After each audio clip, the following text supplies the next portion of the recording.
Hi everyone, it's Jerry here with the Happy Hootie again today to introduce you to a little bit of the maintenance that is behind the Roborock S8 Max Ultra. Now, this is a purchase my wife made thinking it would make our lives easier, and to be honest, it has. But there are several things that you need to know with regards to maintenance to this thing to kind of keep it operating in optimal efficiency.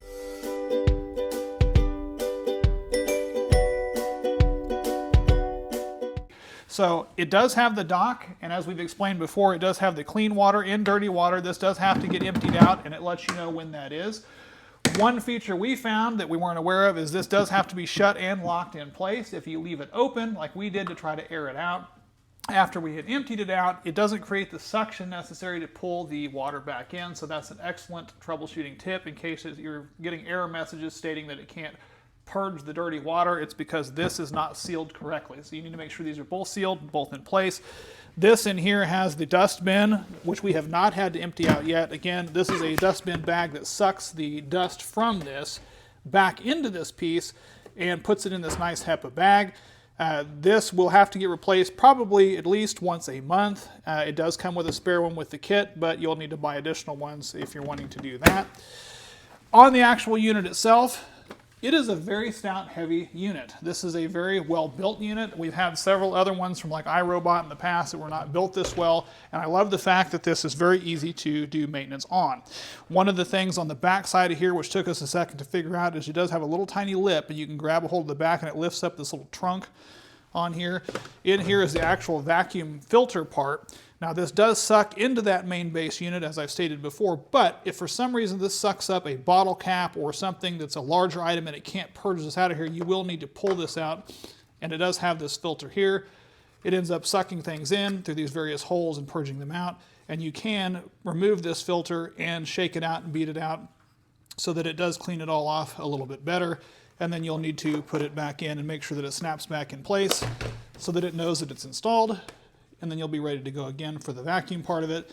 On the sensor side of it, you do need to make sure that you have these sensors all cleared. You do have to make sure they're wiped off, so if it does bump into something that it shouldn't have, it may get a little mark on one of the sensors.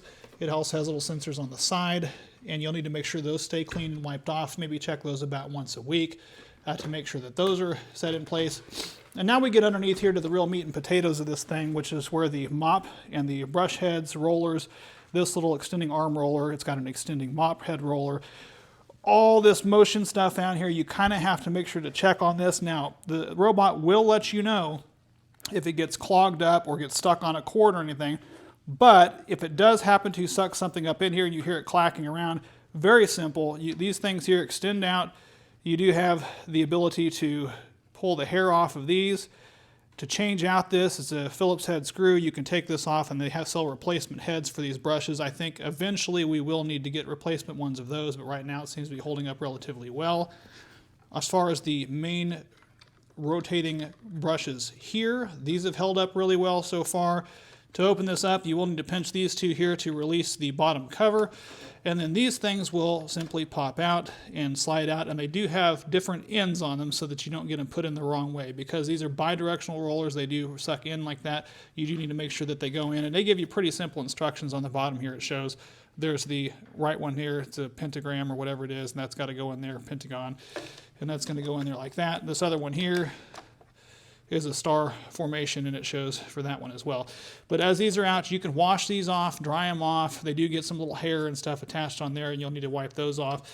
And then it shows you a little area down here. Again, you can wipe this out if you feel like you need to. But all in all, this machine does take care of itself and clean itself really well. And as you can see, they kind of, once they get in there correctly, they'll roll the right way, and you can see that they're doing that. And then you'll get this part snapped back in place, and that'll be ready to go. Now, we have not had to replace any of these yet, but eventually I think you're going to have to replace these mop pads, and they will sell those as well. We've left the original ones on there. It seems to be doing quite well.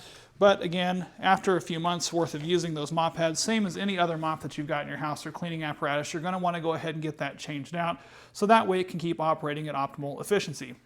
We'll touch base with you guys back after we've had this about 6 months just to kind of give you a long-term review. But right now, overall, we're very impressed with the product. If you found any of this helpful, please feel free to like and subscribe, and we'll see you again next time.